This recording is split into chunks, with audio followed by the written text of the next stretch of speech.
This year is 264 BCE. Two mighty civilizations stand on the brink of destiny, each convinced the gods have chosen them to rule the Mediterranean world. On one side, Rome, a relentless rising republic driven by a hunger for conquest and eternal glory. On the other, Carthage, an ancient maritime powerhouse, its empire forged on trade, its naval supremacy unmatched. Neither suspects that the next century will plunge them into a series of brutal, history-defining wars. Conflicts so epic, they will see war elephants scale icy mountain passes, entire legions swallowed by the chaos of battle, and one civilization wiped from the map. This is not just a clash of armies. This is the story of the Punic Wars, where three titanic confrontations between rival empires reshaped the future of human civilization. Now, picture the Mediterranean in the 3rd century before Christ, not as a peaceful sea, but as a boiling crucible of ambition and blood. Here, two contrasting worlds are on a collision course. In the west, Carthage reigns supreme over the waves. Born from Phoenician roots and nourished by centuries of trade, this North African empire has grown immensely rich, its purple-sailed ships gliding from the tin mines of Britain to the grain fields of Egypt. The capital shimmers with the spoils of silver from Spanish mines and luxury goods from across 3 continents.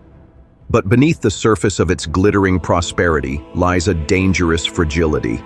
For while Rome trains citizen soldiers, Carthage has grown dependent on foreign mercenaries, warriors loyal not to country, but to coin. Meanwhile, across the narrow waters separating Africa from Europe, Rome seethes with ambition. This upstart republic has spent 2 centuries conquering the Italian peninsula through sheer determination and military innovation. Roman soldiers fight not for pay but for glory and land. They are farmers who become warriors, citizens who bleed for their state. By 264 BCE, Rome had unified Italy under its banner, but the Romans had one critical weakness. They are terrible sailors. The spark that ignites this epic confrontation comes from Sicily, that triangular island sitting like a stepping stone between the 2 powers. In the city of Messana, a group of mercenaries called the Mamertines have seized control and now face destruction by Syracuse, Sicily's dominant Greek city-state. Desperately, they send appeals for help in 2 directions: to Carthage, their traditional protector, and to Rome, their fellow Italians. Both powers answer the call, and suddenly 2 armies face each other across the Strait of Messina. Neither intended to start a world war, but sometimes history has its own momentum. When Roman soldiers set foot on Sicilian soil in 264 BCE, they triggered a chain reaction that would span over a century and cost millions of lives. The First Punic War begins not with grand strategy, but with tactical necessity. Rome quickly realizes that controlling Sicily means controlling the central Mediterranean, but Sicily is an island. For the first time in their history, Romans must become sailors or lose everything. What follows is one of history's most remarkable military transformations. Roman engineers, lacking naval tradition, do what Romans do best. They innovate through brute force. When they capture a wrecked Carthaginian warship, they reverse engineer it, building exact copies with one crucial modification. They attach a boarding bridge called a Corvus, a ramp with a spike that can slam down onto enemy vessels. Suddenly, naval warfare becomes land warfare. Roman legionnaires can charge across these bridges and fight deck to deck, turning their greatest weakness into an unexpected strength. The war that follows devastates both civilizations. Massive fleets clash in battles that dwarf any previous naval engagement. At Mylae, Roman Admiral Gaius Duilius wins Rome's first major naval victory, capturing or sinking 50 Carthaginian ships. The Romans are so ecstatic they build a victory column decorated with bronze rams torn from enemy vessels. But victory comes at a staggering cost. Storms and warfare destroy hundreds of ships and tens of thousands of lives. Meanwhile, on land, Roman legions march through Sicily, besieging Carthaginian strongholds with methodical brutality. But Carthage strikes back through an unexpected champion. Hamilcar Barca, nicknamed Lightning for his swift tactics, begins a guerrilla campaign that bleeds Roman forces white. This is our first encounter with the Barca family, whose name will become synonymous with Rome's greatest fears. Hamilcar is not just a general, but a visionary who understands that this war is really about something much larger than Sicily. He sees that Rome and Carthage cannot coexist, that one must ultimately destroy the other. Fighting from mountain fortresses in western Sicily, he keeps Carthaginian resistance alive for years, even as his government grows weary of the endless expense. By 241 BCE, both civilizations were exhausted. Carthage's treasury is empty, its merchant princes tired of funding a war that brings no profit. Rome's casualties are astronomical, but Roman determination proves stronger than Carthaginian gold. In the final naval battle at the Aegates Islands, a Roman fleet commanded by Gaius Lutatius Catulus destroys the last Carthaginian relief force attempting to reach Sicily. Carthage sues for peace, abandoning Sicily and paying a massive war indemnity. But the real consequence goes deeper than territorial loss. Rome has become a naval power, and Romans have tasted the wealth that comes from controlling islands and sea lanes. More ominously, Hamilcar Barca retreats to Spain with his 9-year-old son Hannibal, and there, according to legend, makes the boy swear eternal hatred against Rome at the altar of their gods. The 23-year peace between the wars is not really peace, but preparation. Rome treacherously seizes Sardinia and Corsica, while Carthage struggles with a devastating mercenary revolt. Hamilcar dies fighting in Spain, but not before establishing Carthaginian dominance over the silver-rich regions of Iberia. His son-in-law Hasdrubal continued this expansion, founding the city of Cartagena as a new base of operations. Then comes 221 BCE, and Hannibal Barca assumes command of Carthaginian forces in Spain. He is 26 years old, classically educated, multilingual, and driven by a hatred of Rome that burns like molten metal. Roman historians will later paint him as a monster, but contemporary accounts suggest something more complex. A brilliant strategist who inspires fanatical loyalty, a man who can march with his soldiers and share their hardships, a general who understands that war is ultimately about psychology as much as tactics. Hannibal's opportunity comes when the city of Saguntum, technically within the Carthaginian sphere of influence but allied with Rome, appeals for Roman protection. This is the diplomatic equivalent of lighting a fuse. Hannibal besieges Saguntum for 8 months, finally taking it through a combination of engineering brilliance and sheer persistence. Rome responds by demanding Hannibal's surrender. When Carthage refuses, the Second Punic War begins. But Hannibal has no intention of fighting a defensive war in Spain or Africa. Instead, he conceives one of the most audacious military campaigns in history. He will take the war directly to Rome by marching overland from Spain, through Gaul, and across the Alps into Italy. It sounds impossible, and perhaps it is. No army has ever crossed the Alps with elephants.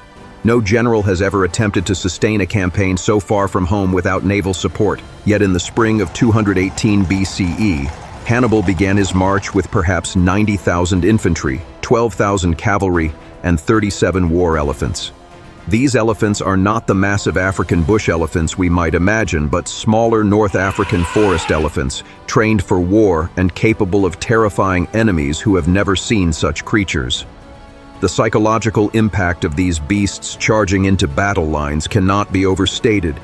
The journey across southern France proves challenging but manageable. Local Gallic tribes, many hostile to Roman expansion, either join Hannibal or allow him passage. But as summer turns to autumn and the army reaches the foothills of the Alps, the real test begins. Ancient sources disagree on exactly which pass Hannibal chose, but they agree on the horrors that followed. Picture this scene: 90,000 soldiers, thousands of pack animals, and 36 elephants climbing narrow mountain paths as the first snows begin to fall. Gallic tribes attack the column from ambush, rolling boulders down onto the struggling army below. Men and animals plunge into invisible crevasses. The cold kills more than enemy action, and the elephants, creatures of warm climates, suffer terribly. But perhaps the most harrowing moment comes when the army reaches what appears to be an impassable cliff face. Ancient rock slides have blocked the traditional path, leaving only a narrow ledge hundreds of feet above a deadly drop. Hannibal's engineers attempt to clear the obstruction, but the rock is too hard for conventional tools. Then someone suggests a technique used by miners. They light massive fires against the cliff face, heating the stone until it cracks, then pour vinegar over the heated rock, causing it to crumble. For 3 days, the army works to carve a path wide enough for elephants and pack animals. Men work in shifts around the clock, choking on smoke, their hands raw from hauling away tons of shattered stone. Finally, the passage opens, and the survivors begin their descent into the fertile plains of northern Italy. When Hannibal emerged from the Alps in late 218 BCE, he had lost nearly half his army. Only 20,000 infantry, 6,000 cavalry, and a handful of elephants remain. By conventional military logic, the campaign should end here, but Hannibal understands something about warfare that his enemies do not. Numbers matter less than momentum, and momentum depends on psychology.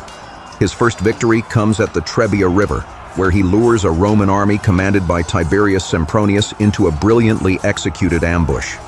Using his cavalry and Gallic allies to harass and retreat, he draws the Romans across an ice-cold river on a winter morning, then strikes their exhausted columns from 3 sides simultaneously.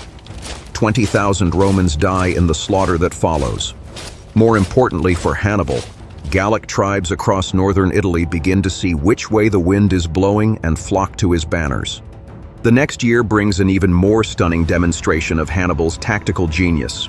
As a new Roman army under Gaius Flaminius marches north to confront him, Hannibal executes a strategic withdrawal through the marshes of the Arno River. It's a calculated risk that nearly destroys his army but completely deceives his enemies. For 4 days and 3 nights, soldiers march through stagnant water up to their chests, never able to rest on dry ground, constantly attacked by clouds of malaria mosquitoes. Hannibal himself loses sight in one eye to infection during this nightmarish crossing, but the sacrifice pays off strategically. When his army emerges from the marshes, they are behind Roman lines and perfectly positioned for what comes next. At Lake Trasimene, Hannibal springs the largest ambush in ancient military history. The morning mist rising from the lake provides perfect cover as Roman legions march single file along the narrow shore road. Hidden in the hills above, 25,000 Carthaginian and Gallic warriors wait in absolute silence. When Hannibal gives the signal, they pour down the slopes like an avalanche, trapping the Romans between the lake and their enemies. Flaminius dies in the opening moments, struck down before he can even deploy his legions for battle. 15,000 Romans perish in less than 2 hours, their bodies turning the lake water red. But Hannibal's masterpiece is yet to come. In the summer of 216 BCE, Rome assembled the largest army in its history. 86,000 soldiers marched south under the dual command of Lucius Aemilius Paulus and Gaius Terentius Varro. Rome's strategy is simple: crush Hannibal through sheer, overwhelming force. Find him, pin him down, and destroy him with superior numbers. They find him at Cannae, a small town in southeastern Italy where Hannibal has positioned his army with his back to a river, apparently trapped. The Romans see what appears to be a perfect opportunity to end the war in a single decisive battle. They could not be more wrong. Hannibal has chosen this battlefield deliberately, studying the terrain for weeks, calculating wind patterns and the movement of shadows. His army numbers only 50,000, but he has arranged them in a formation unlike anything Romans have ever encountered. His weakest troops, Gallic and Spanish infantry, hold the center in a convex formation that bulges toward the enemy. His crack African infantry waited hidden on both flanks. His cavalry, superior in both quality and quantity, protects the wings. As the battle begins, the Roman strategy unfolds exactly as Hannibal predicted. Seeing the enemy center pushed forward, Roman commanders order a frontal assault, massing their legions in the traditional formation that has conquered Italy. 80,000 Romans advance in a compact column, confident that their superior numbers will break through Hannibal's line and end Carthaginian resistance forever.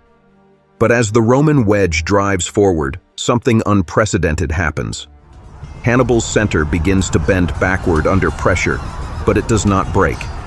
Instead, it forms a concave arc that draws more and more Romans into what is essentially a giant trap.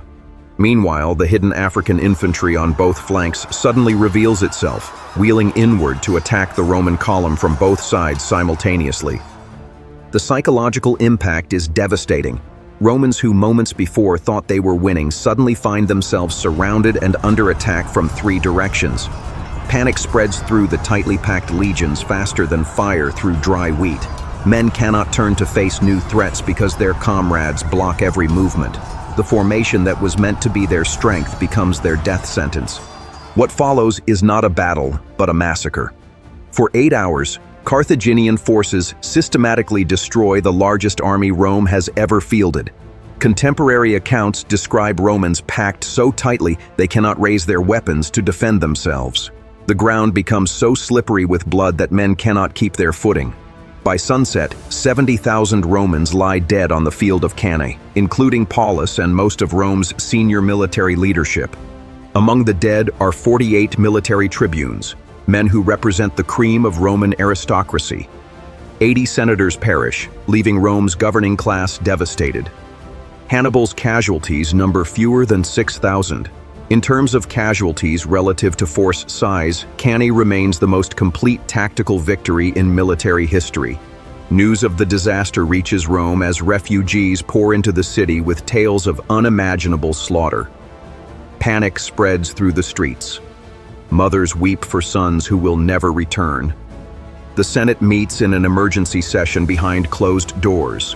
Some senators propose immediate surrender.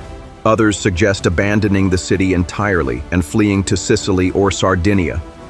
But in Rome's darkest hour, something remarkable happens that reveals the true character of these extraordinary people. Led by dictator Marcus Junius Pera and senior senators like Marcus Fabius Maximus, Rome chooses to fight on. They refuse Hannibal's offers to ransom prisoners, declaring that Romans who allow themselves to be captured have forfeited their citizenship. They melt down gold and silver from temples to fund new armies. They free slaves and arm them as soldiers, promising citizenship in exchange for military service. Most significantly, they appoint Fabius Maximus as supreme commander with unprecedented authority. Fabius, nicknamed the Delayer by his critics, implements a strategy of calculated avoidance. Instead of meeting Hannibal in pitched battle, Roman forces will shadow his movements, attack his supply lines, prevent him from capturing major cities, and slowly wear down his army through attrition. It's a deeply unpopular strategy that goes against every Roman military instinct, but it works. Hannibal finds himself winning battles but losing the war. He can defeat any Roman army that faces him in open combat, but he cannot capture Rome itself without massive siege equipment that he lacks. More critically, he cannot replace his losses, while Rome seemingly produces new armies from an inexhaustible population. The war's turning point comes not in Italy but in Spain, where a young Roman general named Publius Cornelius Scipio lands with 2 legions and a burning desire to avenge his father's death in earlier fighting. Scipio is everything Hannibal is but Roman. Brilliant, charismatic, innovative, and blessed with an almost supernatural ability to inspire loyalty in his troops. Scipio's first masterstroke is the capture of Cartagena, Carthage's Spanish capital and treasury. Instead of besieging the city conventionally, he studies tidal patterns in the harbor and discovers that at low tide, a narrow causeway appears, allowing attackers to wade across the lagoon, protecting the city's north wall. The attack, launched simultaneously from 3 directions, catches defenders completely off guard. Cartagena falls in a single day, and with it, Carthage loses its Spanish silver mines and main naval base. But Scipio's greatest innovation is tactical. Studying reports of Hannibal's victories, he realizes that Roman military doctrine needs fundamental reform. He begins training his legions in new formations that emphasize flexibility over rigid discipline. He integrates Spanish cavalry and light infantry into Roman tactics. Most importantly, he develops a deep understanding of combined arms warfare, coordinating infantry, cavalry, and missile troops in ways that Roman generals have never attempted. This new model army proves its worth at the Battle of Ilipa in 206 BCE, where Scipio faces a combined Carthaginian-Spanish force under Hasdrubal Gisco and Mago Barca, Hannibal's brother. Using tactics clearly inspired by Cannae, Scipio arranged his forces with Roman legions in the center and Spanish allies on the flanks. But unlike Hannibal's formation, Scipio's plan calls for his center to hold while his wings advance in a double envelopment. The battle unfolds like a mirror image of Cannae. Carthaginian forces, expecting a conventional Roman assault, find themselves outflanked and surrounded. 25,000 Carthaginians die in the rout that follows, effectively ending Carthaginian resistance in Spain. More importantly, Scipio has proven that Hannibal's tactical innovations can be turned against their creator. With Spain secured, Scipio proposes the war's ultimate gambit. Instead of continuing the grinding attrition in Italy, Rome should invade North Africa and threaten Carthage itself. This strategy will force Carthage to recall Hannibal from Italy to defend their homeland, shifting the war's momentum decisively in Rome's favor. The invasion of Africa in 204 BCE marks Scipio's emergence as one of history's great commanders. Landing with 30,000 troops, he immediately begins building alliances with Numidian tribes hostile to Carthage. His greatest coup is winning over Messana, a Numidian prince whose cavalry will prove crucial in future battles. Through a combination of diplomacy, bribery, and demonstration of Roman strength, Scipio creates a coalition capable of challenging Carthage in its own backyard. Meanwhile, back in Italy, Hannibal faces an impossible strategic situation. For 15 years, he has remained undefeated on Roman soil, but his army has been slowly ground down by Fabian tactics and his inability to capture Rome itself. When news arrives that Scipio is besieging Carthaginian cities in Africa, the Carthaginian Senate faces its moment of truth. They can sacrifice their Spanish empire to save Italy, or sacrifice Italy to save their homeland. They choose survival, ordering Hannibal home after 15 years of exile. The recall is both a strategic necessity and an admission of failure. Hannibal has proven that individual genius cannot overcome systemic weaknesses. Carthage's reliance on mercenaries, its fractured political system, and its lack of citizen soldiers willing to die for their state have all contributed to this moment of reckoning.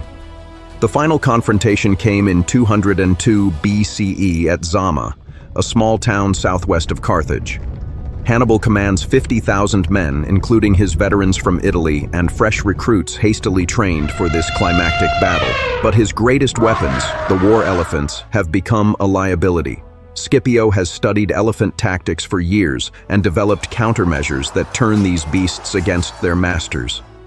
The Battle of Zama opens with 80 Carthaginian elephants charging the Roman line. But instead of maintaining solid formation, Roman cohorts open gaps that allow the maddened animals to charge harmlessly through their ranks. Trumpeters and javelin throwers stationed behind the main line turn the elephants back toward their own forces, creating chaos in Carthaginian ranks. What follows is a grinding infantry battle that showcases everything both commanders have learned from 15 years of warfare.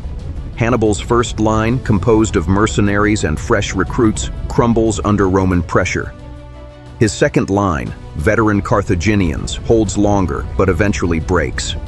Finally, his third line, the precious survivors of his Italian campaigns, stands alone against the entire Roman army. For a moment, it seems as if Hannibal's veterans might achieve the impossible and snatch victory from defeat. These men have followed their commander across the Alps, and through 15 years of continuous campaigning, they have never known defeat and refuse to accept it now. Their counterattack actually pushes back Roman legions that had seemed victorious moments before. But then, Scipio springs his final surprise. Messana and his Numidian cavalry, having routed their Carthaginian counterparts, return to attack Hannibal's infantry from behind. Caught between Roman legions in front and Numidian horsemen behind, even Hannibal's veterans cannot prevail. The formation that had been conquered at Cannae finally breaks, and with it, Carthaginian hopes for victory. Hannibal himself escapes the slaughter, but his army ceases to exist as an organized force. 20,000 Carthaginians die at Zama, and thousands more are captured. For the first time in his career, Hannibal has been decisively defeated, and by a Roman general who learned warfare by studying Hannibal's own tactics. The peace that follows effectively ends Carthage as a great power. The terms dictated by Rome are deliberately punitive. Carthage must pay 10,000 talents of silver over 50 years, surrender its entire fleet except for 10 ships, give up all elephants and promise never to train new ones, and most crucially, agree never to wage war without Roman permission. These conditions transform proud Carthage into a Roman client state. But the Second Punic War's most profound impact is on Rome itself. Victory over Hannibal establishes Rome as the Mediterranean's dominant power, but it also fundamentally changes Roman society and ambitions. The war has shown Romans the wealth and power that come from controlling foreign territories. Roman generals have tasted the glory of conquering distant lands and ruling over foreign peoples. The citizen farmers who saved the Republic during its darkest hour return home to find their lands ruined and their old way of life impossible to resume. More ominously, the war has created a new class of Roman aristocrats whose wealth comes from foreign conquest rather than Italian agriculture. These men see the Mediterranean not as a collection of independent states to be respected, but as a treasure trove waiting to be plundered. The Roman Republic that emerges from the Punic Wars is more powerful than ever before, but also more aggressive, more acquisitive, and less constrained by traditional moral limitations. For 50 years after Zama, an uneasy peace prevails, but it's built on Carthaginian subordination rather than genuine reconciliation. Carthage, stripped of its military power, turns to commerce and slowly rebuilds its wealth through trade.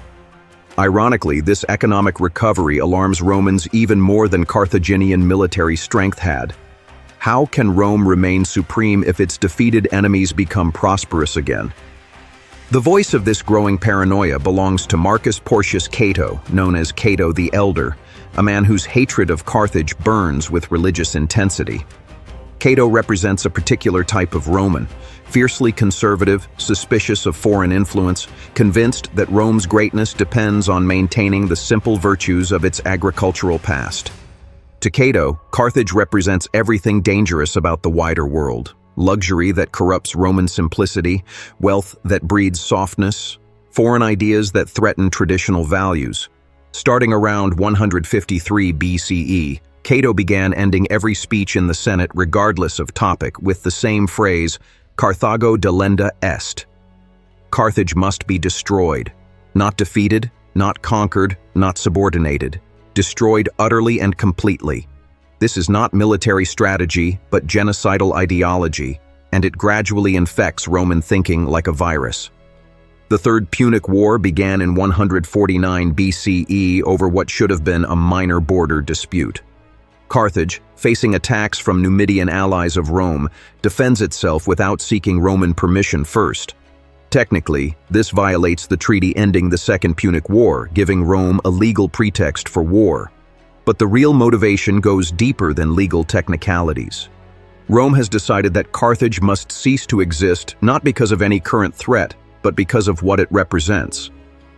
The idea that a people who once challenged Rome could ever become powerful again is intolerable to Roman pride.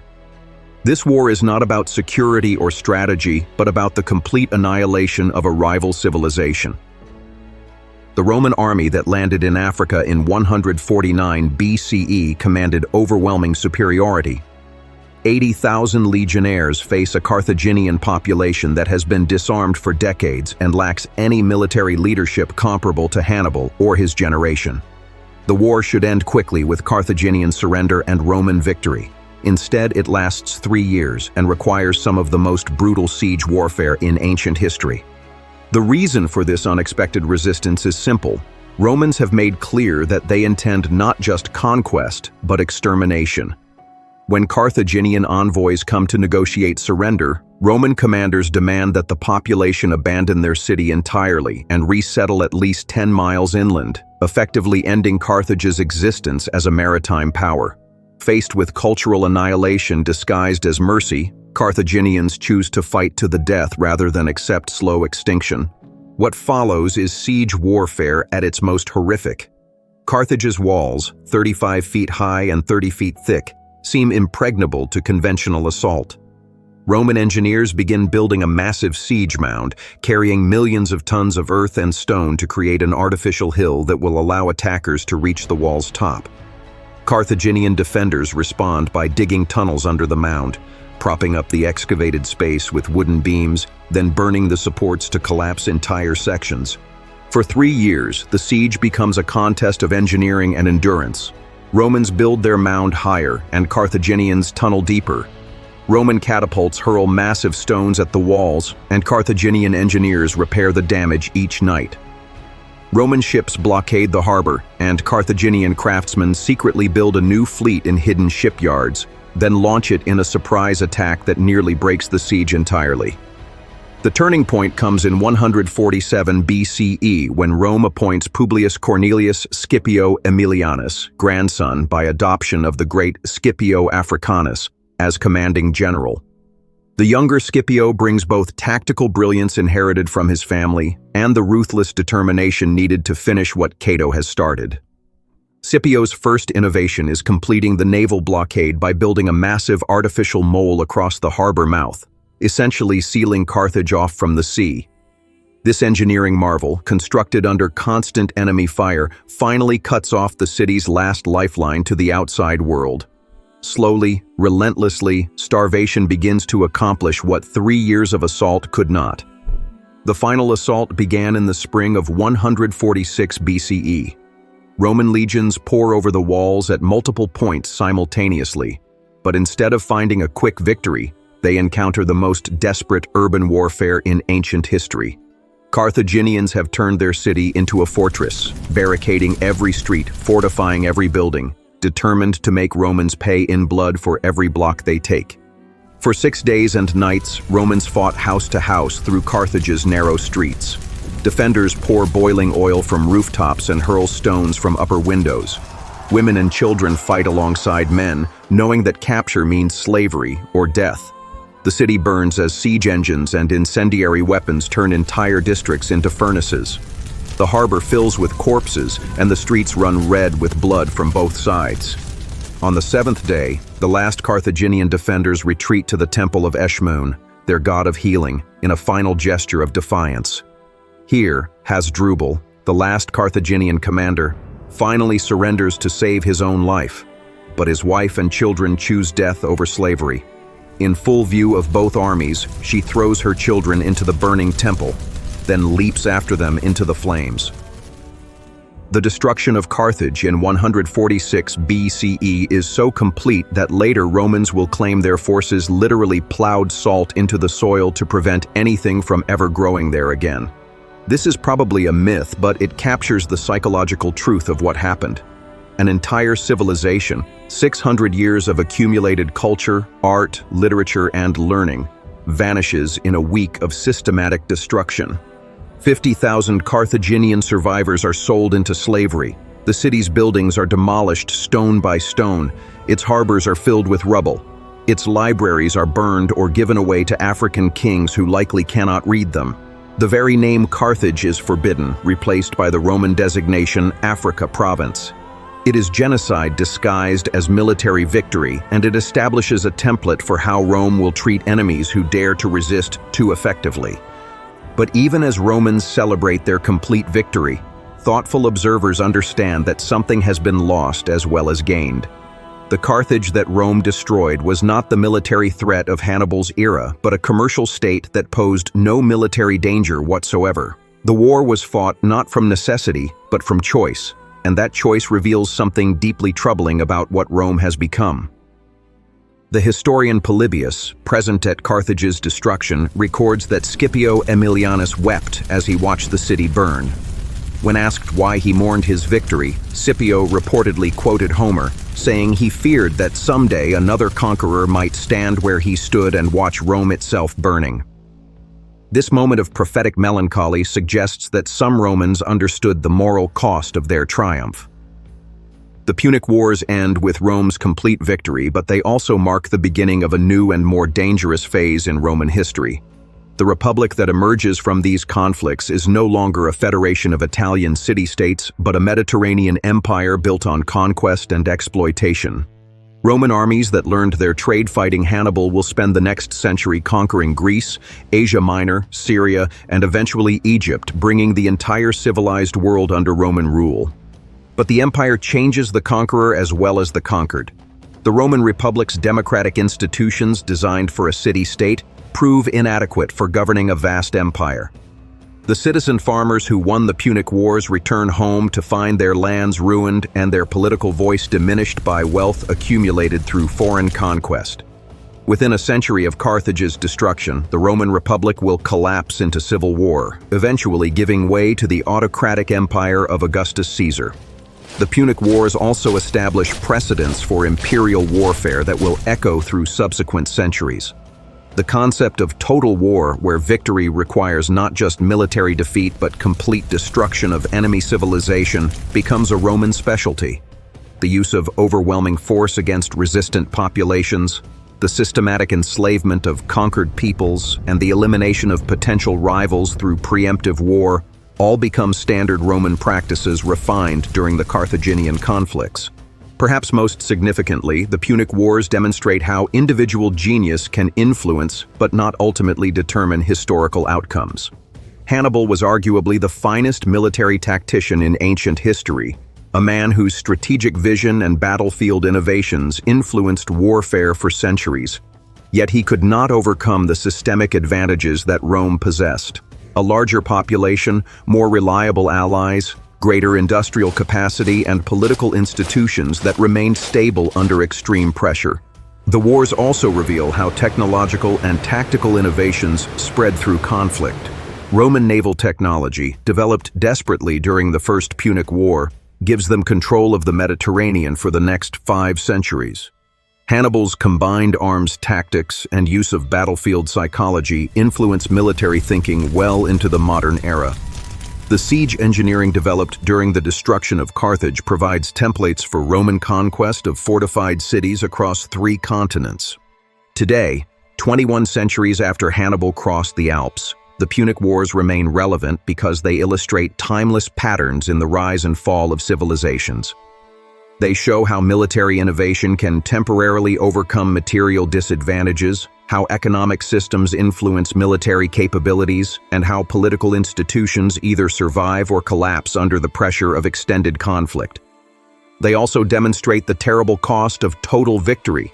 Rome's complete triumph over Carthage established patterns of imperial domination that would eventually corrupt the Republic itself. The wealth extracted from conquered territories, the slaves taken in foreign wars, and the military commanders who became more powerful than the state they served all contributed to the Roman Republic's eventual transformation into an autocratic empire. The Punic Wars changed everything. They transformed Rome from an Italian regional power into a Mediterranean empire, established naval warfare as crucial to ancient military success, demonstrated the importance of logistics and economic resources in extended conflicts, and showed how individual brilliance could influence but not determine historical outcomes. They created the Roman Empire that would dominate Western civilization for the next 5 centuries and established precedents for imperial warfare that would influence military thinking until the present day. When we remember Hannibal leading his elephants across the Alps, or Scipio Africanus winning Roman victory through tactical innovation, or the final flames consuming Carthage itself, we are witnessing the moments when our modern world began to take shape. The Mediterranean unity achieved through Roman conquest became the foundation for Christianity's spread, the development of Roman law, and the cultural synthesis that would eventually become Western civilization. The Punic Wars remind us that history is shaped by the collision between great forces and great individuals, between long-term trends and moments of decisive action. They show us civilizations at their most creative and most destructive, revealing both the potential for human achievement and the terrible cost of unbridled ambition.